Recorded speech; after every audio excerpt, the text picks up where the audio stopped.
नमस्कार दोस्तों, स्वागत है आपका हमारे YouTube चैनल द विश्लेषक में। जैसा कि आपको पता है कि जेपीएससी ने 7वीं से 10वीं जेपीएससी मुख्य परीक्षा का परिणाम अभी 2 दिन पहले ही जारी किया है और हर बार की तरह इस बार भी जेपीएससी के द्वारा परिणाम जारी करने के बाद ही इस पे घोटाले का आरोप लगने लगा है। इस संबंध में आज के अखबार में भी एक खबर छपी है जिसका हम विश्लेषण करेंगे।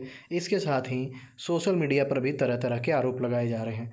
इसके अलावा भाजपा के प्रमुख नेता जिनमें बाबूलाल मरांडी और गोड्डा के सांसद डॉक्टर निशिकांत दुबे ने भी संदेह जताया है कि जेपीएससी की इस मुख्य परीक्षा परिणाम में घोटाला हुआ है। आइए इन सारी खबरों और ट्वीट्स और सोशल मीडिया के उन स्क्रीनशॉट्स पे हम नज़र डालते हैं।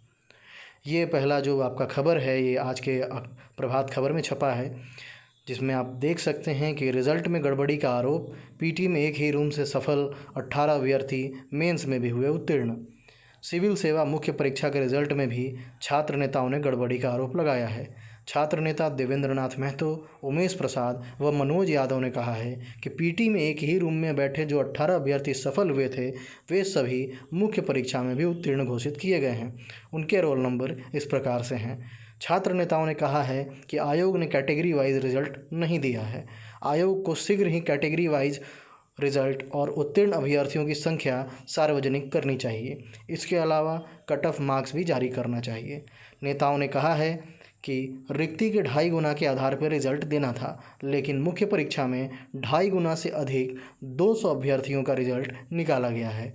आयोग के अनुसार समान अंक रहने के कारण उत्तीर्ण अभ्यर्थियों की संख्या बढ़ गई है, जो संभवतः नहीं लगता है, क्योंकि पीटी में समान अंक मिल सकते हैं लेकिन मुख्य परीक्षा में इतनी बड़ी संख्या में समान अंक मिलना संदेह की स्थिति पैदा करता है। आइए इससे संबंधित कुछ जो बातें हैं जो सोशल मीडिया में शेयर की जा रही हैं उन पे हम नज़र डालते हैं। ये भी आज के ही पेपर का कटिंग है जिसमें वही खबर को छापा गया है। ये देखिए, एक सुमन कुमार के फेसबुक यूज़र ने लिखा है कि 7th जेपीएससी और मंत्री हफीजुल के करीबी टार्जन का बेटा हुआ पास। साथ ही इसके अलावा एक और पोस्ट है जो मिथिलेश कुमार नागुआर नाम के एक फेसबुक के यूज़र ने डाला है। जगन्नाथ महतो का बेटा, सत्यानंद भोक्ता का बेटा, आलमगीर आलम की बेटी जेपीएससी मेंस रिजल्ट में पास हुए। इसे स्कैम गैम कहें या इत्तेफाक, ये जनता तय करे। ऐसे कितने केस भरे पड़े होंगे तो क्या समझें। सिर्फ झारखंड में पैसे वालों और पदासीन लोगों के लिए ही निर्माण हुआ था। अभी इनके पदाधिकारियों, कर्मचारियों तथा कार्यकर्ताओं की संख्या कितने सेलेक्ट की है ये देखना बाकी है। मेधावी और गरीब अभ्यर्थियों के लिए इस राज्य में चोरी, पलायन के अलावा कुछ नहीं है। इस संबंध में भाजपा के जो वरिष्ठ नेता हैं बाबूलाल मरांडी, उन्होंने भी ट्वीट किया है। उन्होंने लिखा है कि सोशल मीडिया में जानकारी मिल रही है कि आज जेपीएससी के रिजल्ट में जमकर मनमानी और धांधली हुई है। योग्य बेरोजगारों की कीमत पर 3-3 मंत्रियों के बाल बच्चे पास करा दिए गए हैं। छात्रों ने मुझे पहले भी बताया था कि रिजल्ट निकालने में भारी अनियमितता की तैयारी हो रही है। इसी संबंध में डॉक्टर निशिकांत दुबे ने भी ट्वीट करके जानकारी दी है कि जानकारी के अनुसार मुख्यमंत्री जी के मंत्रिमंडल के 2 मंत्रियों के बेटे व बेटी ने झारखंड लोक सेवा आयोग की परीक्षा पास की है। यदि यह सही है तो बीजेपी इसका प्रतिकार करेगी। यदि यह गलत है तो लोक सेवा आयोग को प्रेस कॉन्फ्रेंस करके जनता को बताना चाहिए। ये तो रही वो सारी चीज़ें जो अभी सोशल मीडिया में और अखबारों में चल रही है। आइए हम इस पे चर्चा करते हैं कि आखिर इस मुद्दे पे और क्या क्या हो सकता है।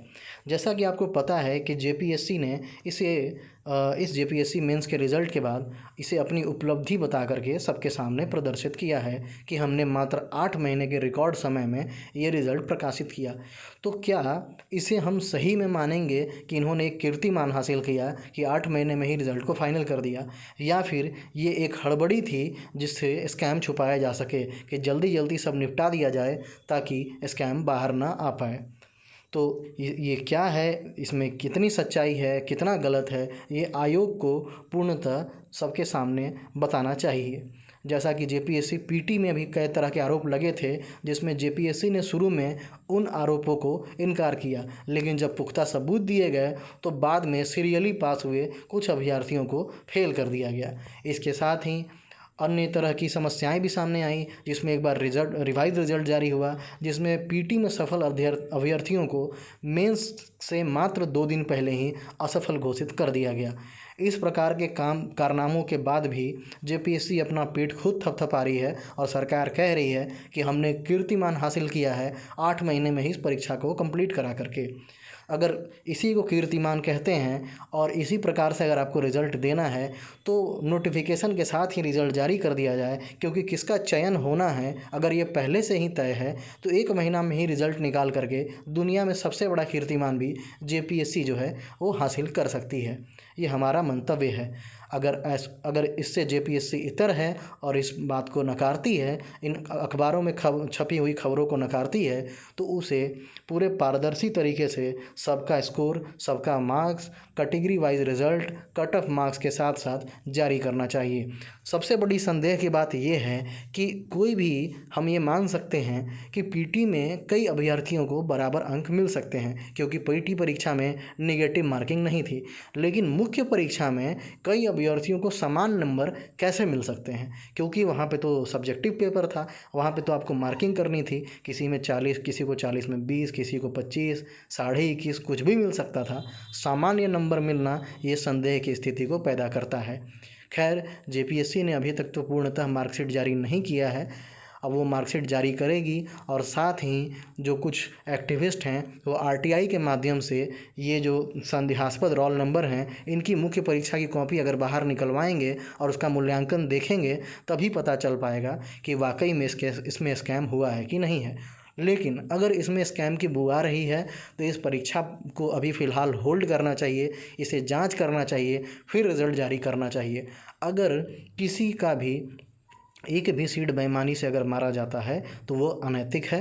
एक राज्य की सबसे बड़ी परीक्षा होती है उस राज्य की सिविल सेवा परीक्षा, और उसमें इस तरह के आरोप लगना और अपने आरोपों के रिकॉर्ड को बरकरार रखना ये बहुत ही शर्मनाक है।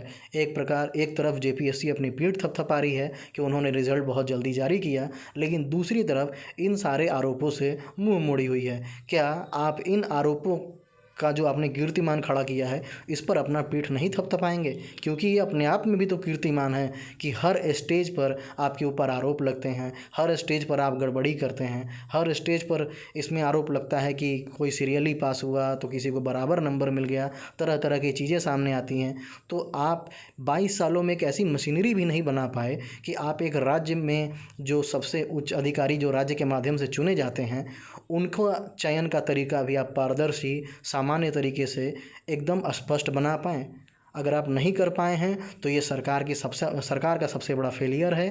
इसे आप सॉरी स्टेट ऑफ अफेयर्स कह सकते हैं। ये पूरी तरीके से सरकार का फेलियर है। इस पर सरकार को अपना पक्ष स्पष्ट रखना चाहिए। जेपीएससी को प्रेस कॉन्फ्रेंस करके सही मायने में इन सारे आरोपों के ऊपर जवाब देना चाहिए। धन्यवाद।